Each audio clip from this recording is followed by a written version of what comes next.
এটি দেশি মুরগির বাচ্চা, বয়স 5 দিন। আর এটি কোয়েল পাখির বাচ্চা, বয়স 1 দিন। আসসালামু আলাইকুম, কেমন আছেন সবাই? আলহামদুলিল্লাহ, আমি ভালো আছি, সুস্থ আছি। তো আজকের যে বিষয়টা নিয়ে কথা বলবো সেটা হলো দেশি মুরগির বাচ্চা এবং কোয়েল পাখির বাচ্চা, এই দুটারই ব্রুডিং ব্যবস্থা। তো আমি কিভাবে ব্রুডিং করতেছি সেই বিষয় নিয়েই আজকের ভিডিও থাকবে। সবাই ধৈর্য সহকারে ভিডিওটি দেখে যাবেন, কেউ টেনে টেনে দেখবেন না, স্কিপ করে দেখবেন না। তো চলুন কথা না বাড়িয়ে আজকের ভিডিও শুরু করা যাক।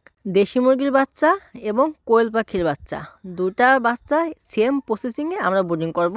ব্রুডিং ব্যবস্থা একই থাকবে এবং এদের যে ওষুধও একই থাকবে। আলহামদুলিল্লাহ, আজকে আমার 40 পিস কোয়েল পাখির বাচ্চা বের হয়েছে। আর এখানে যে দেশি মুরগির বাচ্চা আছে, এই দেশি মুরগির বাচ্চা 5 দিন আগে বের হয়েছে।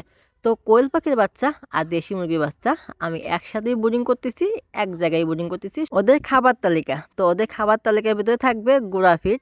যেহেতু আপনার মুরগির বাচ্চা, দেশি মুরগির বাচ্চা, গুঁড়া ফিড ওটা হলেই হবে। আর যে কোয়েল পাখির বাচ্চা, সেই ক্ষেত্রে আমাদের একটু লক্ষ্য রাখতে হবে যে গুঁড়া ফিডটা আছে ওটা আমরা আরেকটু গুঁড়া করে দেবো।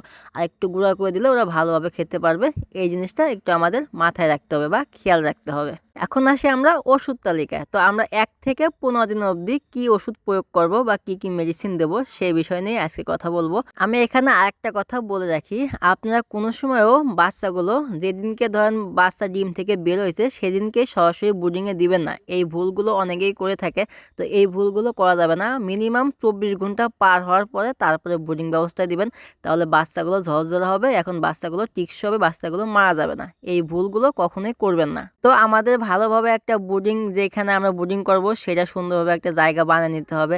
জায়গা কিভাবে বানাতে হয় এটা অলরেডি সবাই জানেন, এই বিষয় নিয়ে আমি কথা না বলি, আমি কথা বলবো আজকে মেডিসিন সম্বন্ধে। তো প্রথম দিন আমরা মেডিসিন চালাবো লাইসোবিট, সেটা 24 ঘন্টা আমরা পরপর লাইসোবিট চালাবো। আর সবসময় যেটা খেয়াল রাখতে হবে সেটা আমরা সবসময় 4 থেকে 5 ঘন্টা পর পানিটা চেঞ্জ করে দেবো। একদিন যাওয়ার পরে যখন দেখবেন যে মুরগির বাচ্চা বা কোয়েল পাখির বাচ্চা পুরো সুস্থ, ওরা ভালোভাবে হাঁটাচলা করতে পারতেছে, তখন লাইসোবিটের পানি টোটালি অফ করে দিবেন। তারপরে আমরা দেবো হচ্ছে গিয়ে সেফা 1 বা ডক্সিবেট বা মাইকোনিক। এই 3টা ওষুধ একই কাজ করে জ্বর, ঠান্ডা, এই রোগের জন্য। এই ওষুধগুলো আমরা পরপর 3 দিন চালাবো। এরপরে গিয়ে আমরা চালাবো থায়াবিন। থায়াবিনটা মূলত হচ্ছে গিয়ে ক্যালসিয়ামের ঘাটতি থাকলে এটা দিতে পারেন, বা পা যদি বাঁকা হয়ে যায় সেক্ষেত্রে এটা দিতে পারেন। এটা আমরা পরপর 3 দিন চালাবো।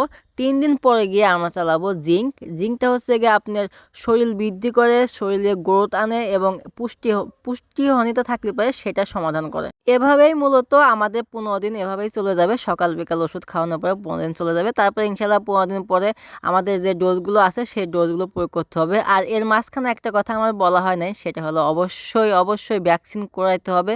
তো ভ্যাকসিনের কথা আমি তখন বলতে পারি নাই, তো এখন ভ্যাকসিনের কথা এখন বললাম। অবশ্যই ভ্যাকসিনটা করাইতে হবে, এটা মাথায় রাখবেন। তো আজকের ভিডিওটা আর বড় করবো না, এমনিতে অনেক বড় হয়ে গেছে। তো সবাই ভালো থাকবেন, সুস্থ থাকবেন, আল্লাহ হাফেজ।